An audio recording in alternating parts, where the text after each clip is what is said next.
আসসালামু আলাইকুম প্রিয় দর্শক, নেপালের নির্বাচন শেষ হয়ে গেছে। একদিন আগেই শেষ হয়েছে, এখনও চূড়ান্ত ফল আমরা পাইনি। কিন্তু আমরা এতটুকু জানি যে ওখানকার যারা আন্দোলন করেছিল আমাদের অনুসরণে, মানে আমাদের মতো করে যে আন্দোলনটা ওখানে হয়েছিল, যেটাকে তরুণদের আন্দোলন আপনি বলতে পারেন অথবা জেনজির আন্দোলন বলতে পারেন, সেই আন্দোলনের যারা নেতৃত্বে ছিল, যে তরুণ নেতারা, তাদের যে দল, তারা যে দলকে সমর্থন দিয়েছে, সেই দল কিন্তু এবারে নির্বাচনে জিতেছে। দলটার নাম হলো রাষ্ট্রীয় স্বতন্ত্র পার্টি। এটা একটা মধ্যপন্থী দল, চরম ডানও নয়, চরম বামও নয়, একটা মধ্যপন্থী দল। এবং এই দলটা কিন্তু এই জেনজিদের তৈরি করা নয়। এই দলটা তৈরি করেছেন আরও 3 বছর আগে বালেন্দ্র শাহ নামে এক ভদ্রলোক, ওনার দল যেটা। এই বালেন্দ্র শাহ একসময় গান টান গাইতেন। হ্যাঁ, উনি একসময় গান টান গাইতেন, র্যাপ বলা হতো, র্যাপার হিসেবে উনি পরিচিত ছিলেন। এবং উনি কাঠমান্ডুর একসময় মেয়রও ছিলেন। বয়স খুব বেশি না, অনলি 35। এই বালেন্দ্র শাহর যে দলটা, সেই দলকে সাপোর্ট দিয়েছিল জেনজিরা, মানে আন্দোলনে যারা নেতা ছিল, তরুণ নেতা ছিল, তারা। তো তাদের সমর্থন নিয়ে এই দল অলরেডি একদম মানে নিরঙ্কুশ বিজয়ের মাথায় তারা চলে এসেছে। আপনারা নেপালের পার্লামেন্টের ফরম্যাটটা একটু দেখেন। সেখানে 275টি আসন আছে নেপালের পার্লামেন্টে। তার মধ্যে 165টি আসনে সরাসরি নির্বাচন হয়, যেভাবে আমাদের মতো হয়। আমাদের এখানে যেভাবে নির্বাচন হয় সেভাবেই তাদের এখানে 165টা আসন নির্বাচন হয়। আর যে বাকি 110টা আসন আছে, এই 10টা আসনে তারা সংসদ সদস্য পায় পিআর পদ্ধতিতে। মানে যে দল যত শতাংশ ভোট পায়, সেই দলের ওই 110-এর তত শতাংশ প্রতিনিধি সংসদে থাকে। এই সব মিলিয়ে 275টি আসন। এবং সেই আসনে এরই মধ্যে যতটুকু দেখা যাচ্ছে যে এই রাষ্ট্রীয় স্বতন্ত্র পার্টি যেটা আছে, তারা 165টির মধ্যে 120টার মতো আসন তারা পেয়ে যাবে। এর চেয়ে বেশি হতে পারে, এর চেয়ে কমবে না। তো 165টির মধ্যে যদি 120টা হয়, তাহলে আপনি ধরে নিতে পারেন এটাতে এক ধরনের নিরঙ্কুশ জয়ী হবে। এবং এই অনুপাতে তারা ভোটও পাবে। সেখানেও পিয়ারেও তারা ওই একই অনুপাতে যদি জিততে থাকে, তাহলে এবার আর নেপালে ওই আগে যেরকম একটা অস্থির পার্লামেন্ট হতো, সেরকম কিছু হবে না।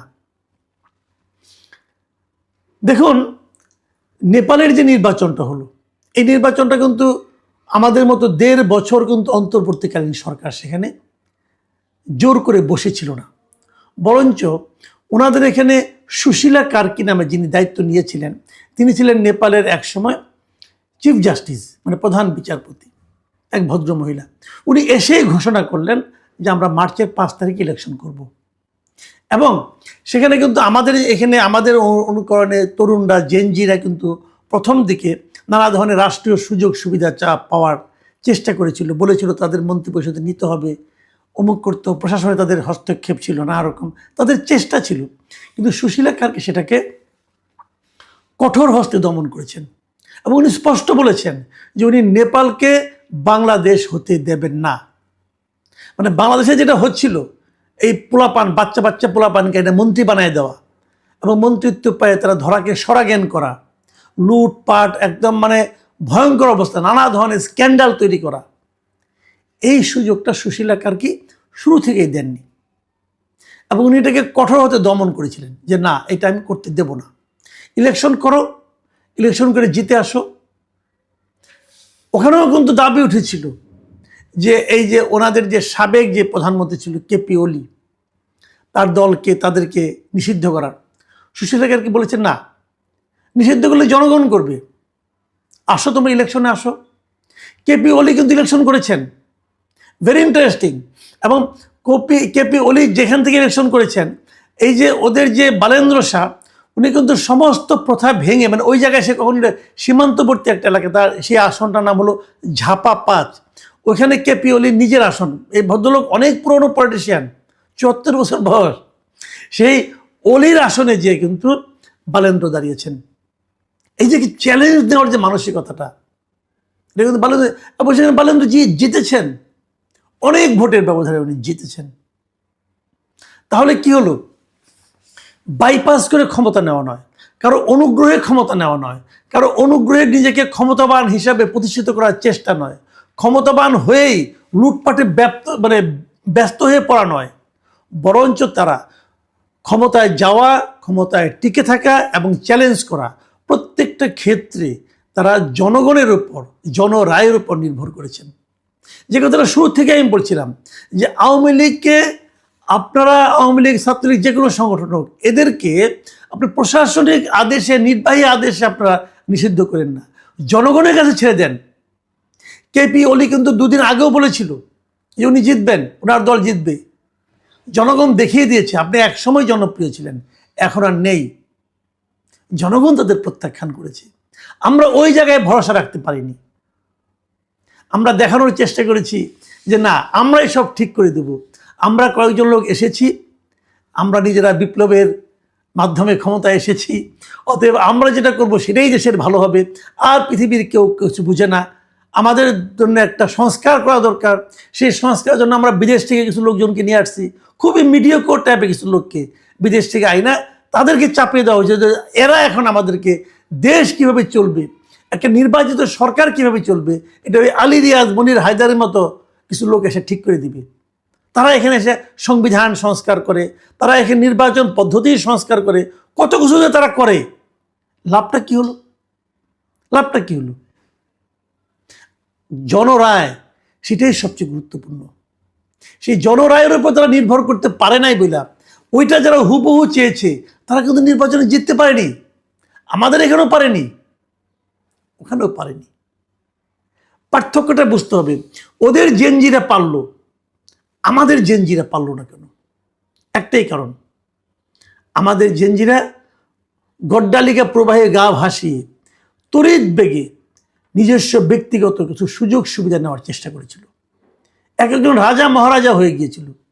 তারা বদলি করতো, ডিসিকে বদলি করতো টাকার বিনিময়ে। এই ডিসিকে এখান থেকে ওখানে পাঠাও, ওইখান থেকে সেখানে পাঠাও, কত টাকা দেবা বলো, নিলাম তুলে। তারা একজন লোকে যার ইচ্ছা তাকে একজনকে মেয়র বানিয়ে দেয়, আরেকজনকে আদালত বলছে তাকে মেয়র শপথ দাও, না তাকে শপথ নিতে দেব না। এই সমস্ত মাস্তানি। রেজাল্ট কি? রেজাল্ট হলো 300 আসনের মধ্যে 6 আসন পাওয়া। নেপালের জেনজিরা কিন্তু কোনো পলিটিক্যাল পার্টি গঠন করেনি, এখানে পলিটিক্যাল পার্টি গঠন করেছে। পলিটিক্যাল পার্টি গঠনের জন্য নেপালের অন্তর্বর্তীকালীন সরকার যিনি প্রধান ছিলেন তিনি জেনজিকে প্ররোচিত করেননি। আর আমাদের এখানে অন্তর্বর্তীকালীন সরকার উনি জেনজিকে প্ররোচিত করেছেন যে তোমরা একটা পার্টি করো। মোদ্দা কথা, এই যে একটা ইয়ুথ ফোর্স, এই যে একটা ইয়াংদের যে একটা প্রবল শক্তি, এই শক্তিটাকে নেপালের যিনি অন্তর্বর্তীকালীন সরকার ছিলেন, সরকারের প্রধান ছিলেন, তিনি সেটাকে স্বাভাবিক গতিতে চলতে দিয়েছেন, ওটাকে উনি ডিরেলড হওয়া থেকে থামিয়েছেন। আর আমাদের এখানে ডক্টর ইউনূস এদেরকে নষ্ট করার জন্য নিজে উদ্যোগ নিয়েছেন এবং নষ্ট করে দেখিয়ে দিয়েছেন যে ইয়াংদেরকে, তরুণদেরকে কিভাবে নষ্ট করা যায়। এবং জাস্ট এমন নষ্ট করেছেন যে আগামীতে আমাদের এখানে আরেকটা তরুণদের আন্দোলন করতে কিন্তু কঠিন হবে, সাধারণ মানুষ এদেরকে আর বিশ্বাস করবে না। এই পুরো অপকর্মটা নিজের দায়িত্ব নিয়ে ডক্টর ইউনূস করেছেন, সুকৌশলে করেছেন। আমরা ওখানে দেখেছি যে আন্দোলনের পর আন্দোলনের রেজাল্টটা যথা জায়গায়, মানে ঠিক হাতে দেওয়ার জন্য ওখানে সুশীলা কার্কির মতো একজন নির্লোভ ব্যক্তি ছিলেন, একজন যোগ্য লোক ছিলেন। আর আমরা এখানে এসে পড়েছি ডক্টর ইউনূসের মতো একজন লোভী এবং আত্মকেন্দ্রিক লোকের হাতে, যিনি নিজে দায়িত্ব নিয়ে ইয়াং জেনারেশনের যে প্রবল আকাঙ্ক্ষা সেটাকে নিজেরা পদদলিত করেছেন এবং তাদেরকে একদম জাস্ট শেষ করে দিয়ে গেছেন। এখন আমাদের ইয়াং জেনারেশনটা পরবর্তী সরকারের আমলে, মানে বর্তমান সরকারের আমলে নিরাপত্তা খুঁজেন, এবং ডক্টর ইউনূসকে এসএসএফ পাহারা নিতে হয় 1 বছরের জন্য।